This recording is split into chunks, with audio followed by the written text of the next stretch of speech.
नमस्कार छात्र। हमने अपने अगले वीडियो में कल देखा था कि समझदार नन्ही कैसे अपनी समझदारी से बिच्छू को बार बार बचाती है और उसकी गंदी आदत को छुड़ाकर रहती है।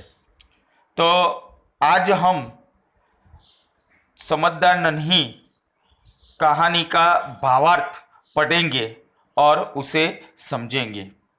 सबसे पहले आपको बात बोलूं कि जो भले लोग होते हैं अपनी बार बार की भलाई से बुरे लोगों को भला बनने की राह दिखाते हैं।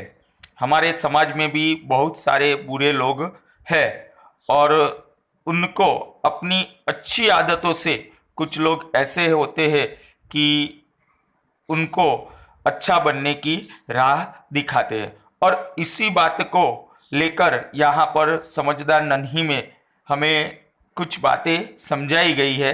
तो आज हम इसका भावार्थ समझेंगे। समझदार नन्ही।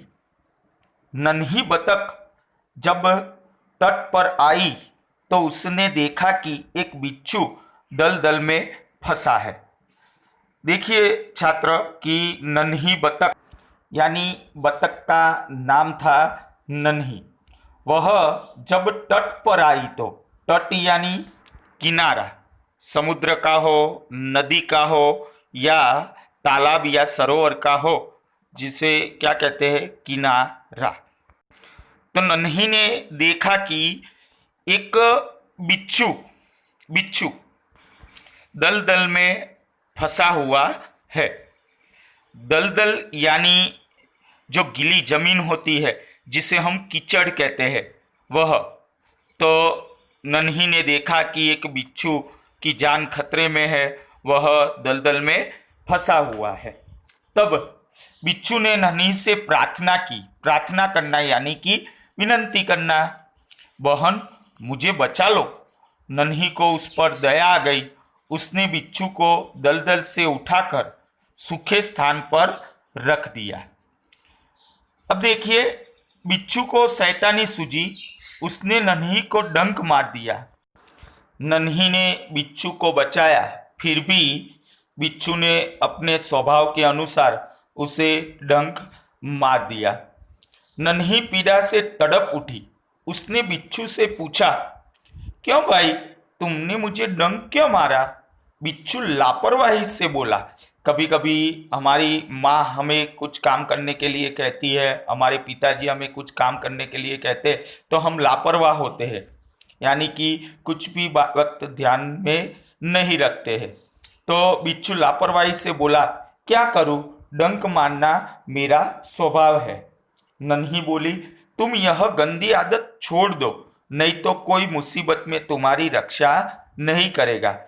छात्र, यहाँ पर नन्ही की बात सही है कि यदि हम कोई भी गंदी आदत के गुलाम हो तो कोई भी हमारी मदद नहीं करता है।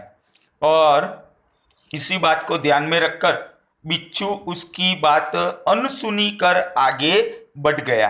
अनसुनी करना यानी कि बात को ध्यान में न रखना। नन्ही अपनी माँ के पास नदी में चली गई। माँ ने पूछा, नन्ही बेटी तुम कहाँ रह गई थी?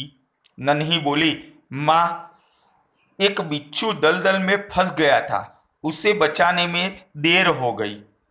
माँ खुश होकर बोली, बेटी यह तुमने बहुत अच्छा काम किया है। देखिए नन्ही ने बिच्छू को बचाकर बहुत अच्छा काम किया था और इसी बात को ध्यान में रखकर उसकी माँ भी खुश हो गई। यानी कि हमें भी कोई बुरा व्यक्ति हो या भला व्यक्ति हो, लेकिन हमें भी लोगों की मदद करनी चाहिए। आगे देखते हैं। नन्ही बोली, लेकिन बदले में उसने मुझे डंक मार दिया। देखिए नन्ही ने बिच्छू को बचाया था और फिर भी बिच्छू ने उसे डंक मार दिया। तो वह उसकी माँ को वह बता देती है। माँ बोली, बिच्छू अपनी गंदी आदत का गुलाम है। देखिए माँ में कितनी समझ है, वह नन्ही को समझाती है। तुम उसे चाहे कितनी बार बचाओ, वह बार बार डंक मारता रहेगा। नन्ही बोली, माँ मैं उसकी गंदी आदत छुड़ा कर रहूंगी। देखिए, कुछ लोग ऐसे भी होते हैं कि काम को पूरा करने के लिए प्रतिज्ञा करते हैं और जब तक काम पूरा नहीं होता तब तक वह उसके पीछे मेहनत करते हैं, और उसी में एक यहाँ पर नन्ही का उदाहरण भी है। कुछ दिन बाद देखिए, एक दिन ऐसा आया कि फिर से बिच्छू के प्राण पुनः संकट में पड़ गए। पुनः यानी कि फिर से। इस बार वह पानी की धारा में जा गिरा और डूबने उतराने लगा। देखिए, पेड़ पर था और नीचे गिर पड़ा पानी की धारा में। धारा यानी प्रवाह, प्रवाह में गिर पड़ा और डूबने उतराने लगा यानी कि डूबने लगा। मौत सामने देखकर बिच्छू को नन्ही की याद आई। देखिए, जब मुसीबत आई तो फिर से जिसको डंक मारा था वही उसे याद आया। वह नन्ही को पुकारने लगा। नन्ही ने उसकी करुण पुकार सुन ली। देखिए, नन्ही नन्ही वह पुकारने लगा और नन्ही ने उसकी करुण, करुण यानी कि दुख भरी आवाज जो होती है वह, उसके बाद वह झपट कर बिच्छू के पास आ गई। सहसा ही उसके मन में विचार आया। सहसा यानी कि अचानक। देखिए, नन्ही बिच्छू के पास तो आई, फिर भी उसे एक विचार आया। कैसा? अब मैं इस गंदे स्वभाव वाले बिच्छू को नहीं बचाऊंगी। देखिए, नन्ही ने उसको सुधारने के लिए मन ही मन सोचा कि बिच्छू को डूबने देती हूँ, उसे नहीं बचाऊंगी, क्योंकि उसकी गंदी आदत कौन सी है? तो वह डंक मारता है, और उसी के कारण अब मैं इस गंदे स्वभाव वाले बिच्छू को नहीं बचाऊंगी। तो देखिए, हमें भी अपना अच्छा स्वभाव रखना चाहिए और जो लोग हमें मदद करते हैं उसकी मदद की कदर करनी चाहिए, और इसी बात को यहाँ पर कहा गया है। अब ठीक है छात्र, तो आगे का जो गद्य है उसकी समझ हम अगले वीडियो में पढ़ेंगे। आज आपको क्या काम करना है, तो इस गद्य को जहाँ तक हमने सीखा है वहाँ तक आपको गद्य को पढ़ना है, और उसके बाद उसमें से कुछ शब्द है जिसके शब्दार्थ भी आपको लिखना है।